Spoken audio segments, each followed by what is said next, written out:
What he is proposing to do is to make Canada great again. That is not what Canadians want. Hey everyone, welcome back to the channel. Today we're going to be talking about Donald Trump and Justin Trudeau, why Donald Trump keeps calling him Governor Trudeau of the great state of Canada, how it began, and where we're at now. First, if you're not subscribed, please consider subscribing. We're up to 2,200 subscribers, meaning we only are 97,800 subscribers away from the play button. Also like this video and comment below any thoughts. So we're going to get into it. It actually started back when Donald Trump was president the first time.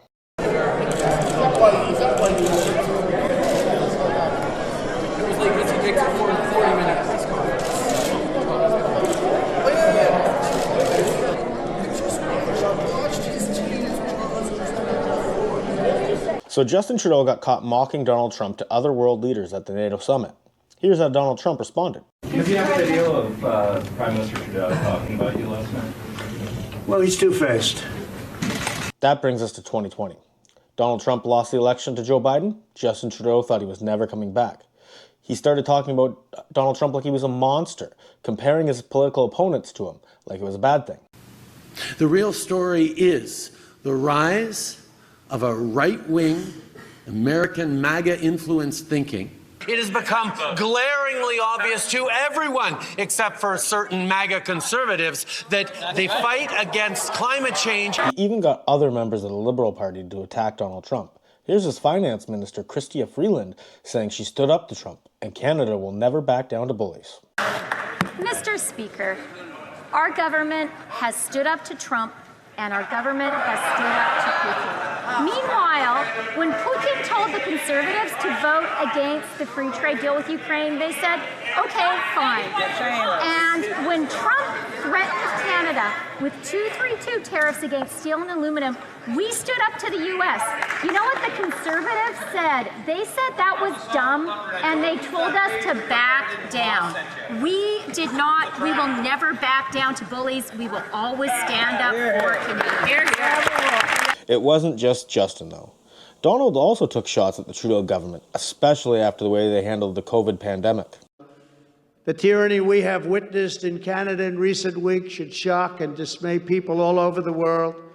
In an advanced Western democracy, the peaceful movement of patriotic truckers, workers, and families protesting for their most basic rights and liberties has been violently put down.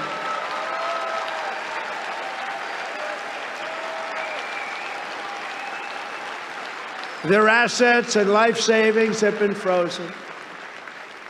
They have been slandered as Nazis, racists, and terrorists. These are the names they've been called. They've been arrested and charged with phony crimes. They've been falsely accused of loyalty to foreign powers. I watched them. I saw those maple leafs all over the flags and the love for their country. Plenty of Americans were there too, and they love our country. They're being hunted down like enemies of their own government and treated worse than drug dealers and murderers or rapists. A line has been crossed. You're either with the peaceful truckers or you are with the left-wing fascists. And that's what's been happening. And it's been a strong line. We stand with the truckers and we stand with the Canadian people in their noble quest to reclaim their freedom.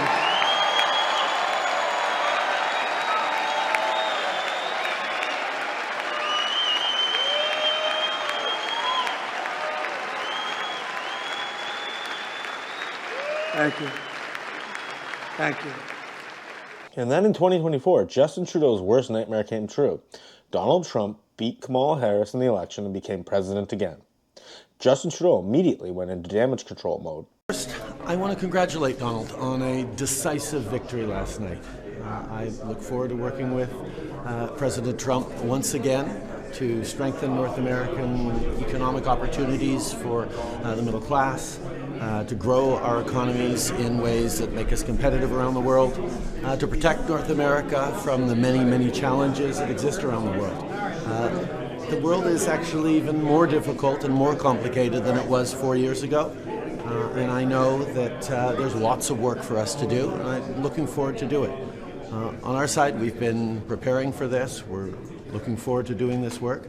And we're going to make sure that this extraordinary friendship and alliance between Canada and the United States continues to be a real benefit to Canadians, but also to people around the world. What is that? One of the first things Donald Trump said after his victory was that Canada wasn't pulling its weight and threatened with 25% tariffs on Canadian products.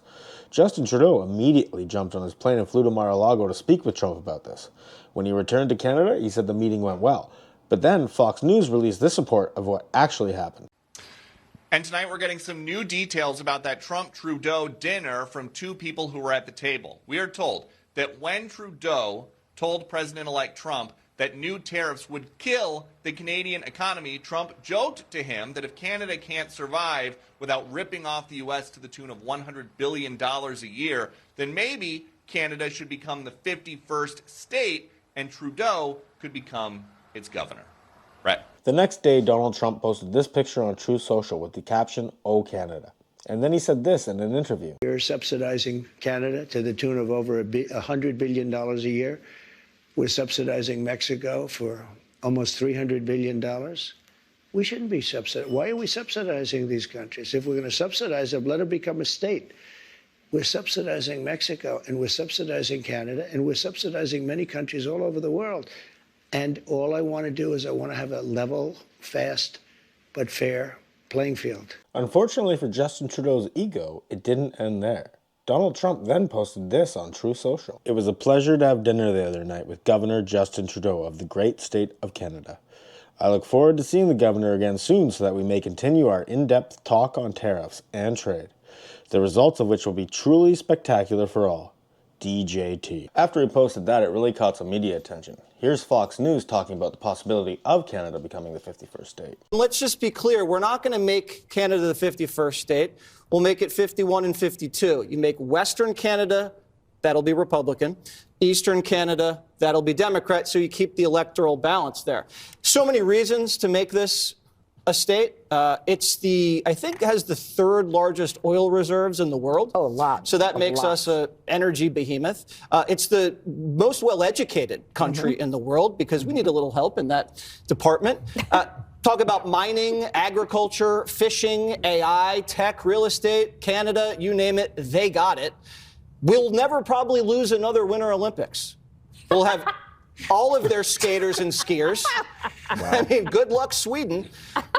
And they share our cultural heritage. They share our language. It's just a no-brainer. Now, I don't know if Canada is going to go along with it, but there's ways to maybe change their opinion. Do you want to end it there? I'll end it there. Yeah, I think it's a good idea. The army's minuscule, but that's fine.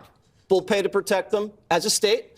But we're doubling the size of the country, America. Think about it. Thank you, Jim. And then Donald Trump made another post talking about Canada becoming the 51st state, where he said, "No one can answer why we subsidize Canada to the tune of over $100 million a year.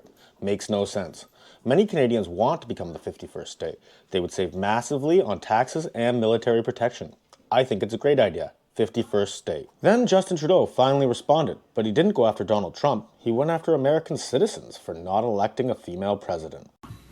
No, it shouldn't be that way. It wasn't supposed to be that way. We were supposed to be on a steady, if difficult sometimes, march towards progress. And yet, just a few weeks ago, the United States voted for a second time to not elect its first woman president.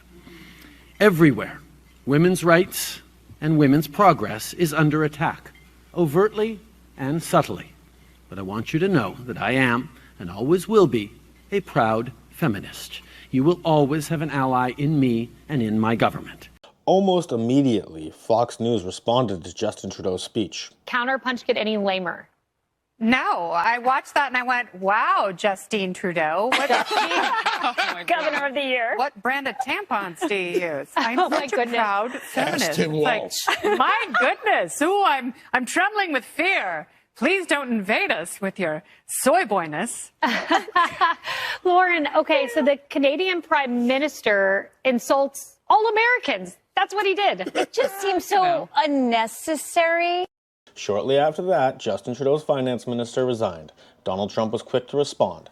The great state of Canada is stunned as the finance minister resigns. or was fired from her position by Governor Justin Trudeau. Her behavior was totally toxic and not at all conducive to making deals which are good for the very unhappy citizens of Canada. She will not be missed. Trump didn't stop there. He made another post to social media saying, "I just left Wayne Gretzky, the great one, as he is known in the ice hockey circles. I said, Wayne, why don't you run for Prime Minister of Canada, soon to be known as the Governor of Canada? You would win easily. You wouldn't even have to campaign." He had no interest, but I think the people of Canada should start a draft Wayne Gretzky movement. It would be so much fun to watch. Donald Trump's son, Eric Trump, also got in on the fun. He posted this with the caption, "We are so back," and it's a picture of Donald Trump looking on Amazon, purchasing Canada, Greenland, and the Panama Canal. Justin Trudeau responded again, this time on social media. His caption read, "Some information about Canada for Americans," and it's a video that was posted about Canada 14 years ago. Trudeau's only been in power 9 years, so it's all the great things about Canada before Justin Trudeau took power. Well, I think that's pretty much it to date. I'm sure there's going to be a lot more that comes out of this in the coming months, especially as the Canadian election starts to get going. If you're not subscribed, please subscribe, like this video, and share it with your friends. Thanks for watching.